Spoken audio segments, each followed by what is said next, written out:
இதுதான் பருத்தி செடி. ஏன் எங்களுக்கு தெரியாதா? அப்படின்னு கேட்பீங்க. சில பேருக்கு தெரியாது இல்லைங்க.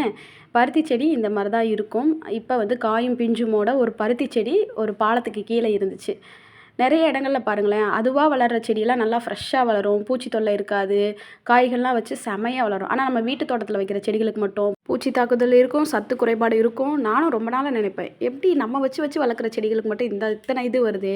அதுவா வளர்ற செடியெல்லாம் ஃப்ரெஷ்ஷா, ஹெல்தியா நல்லா பூவும், பிஞ்சும், காயுமோட இருக்கே! அப்படின்னு சொல்லிட்டு உங்களுக்கு தெரிஞ்சா சொல்லுங்க. இந்த பூக்கள கூட நான் விட்டு வச்சதில்ல. சின்ன வயசுல 1வது, 2வது படிக்கும்போதெல்லாம் வீட்டுக்கு பின்னாடி ஒரு பருத்தி காடு இருக்கும். தலை சீவி விட்டாங்கன்னே குடுகுடுன்னு ஓடி போய் இந்த பருத்தி பூவ பறிச்சுட்டு வந்து தான் தலையில வைப்பேன். அதே மாரி நம்மளோட ஸ்நாக்ஸே இந்த பருத்தி பூவோட பிஞ்சு தான். பருத்தியோட பிஞ்சு. அது நல்லாயிருக்கும் சாப்பிட்றக்கு. நல்லா இனிப்பா இருக்கும். இந்த செடிகள பறிச்சுட்டு போலாமா அப்படின்னு சொல்லிட்டு பார்த்தேன். நல்லா பெரிய செடியா இருந்துச்சு. குடும்பமா இருக்கிற மாரி காய், பிஞ்சு, பூவு எல்லாம் இருந்துச்சு ஃபேமிலியோட. அதனால விட்டுட்டு வந்துட்டேன். பருத்தி மூட்டை குடோன்லயே இருக்கட்டும். அதுதான் நல்லது அப்படின்னு சொல்லிட்டு.